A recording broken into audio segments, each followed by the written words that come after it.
Tantos néni már kicsit más, frizurája szigorúan áll. Nem mosolyog, nem is motyog, csak papírokat rakosgat, spólokat.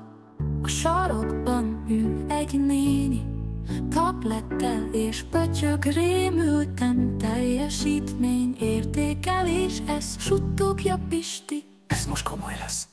Teljesítmény, értékelés, a tanító néni most veszélyben él.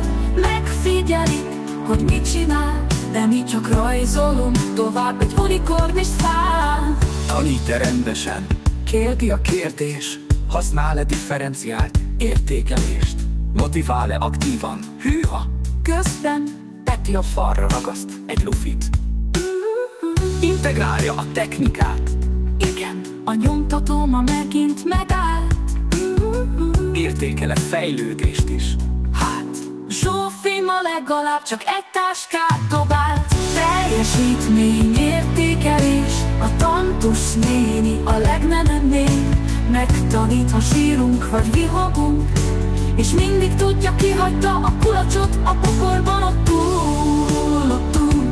Mert hiába a sok pipálás, hiába a táblázatos világ, mi tudjuk, hogy ő a legjobb, akkor is, ha néha csak sóhajt és elfogy a csukja.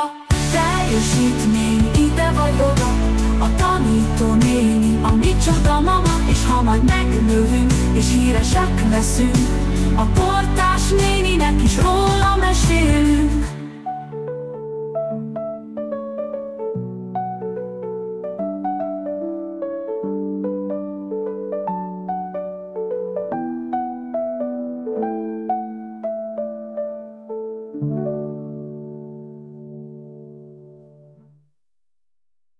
Tanít-e rendben?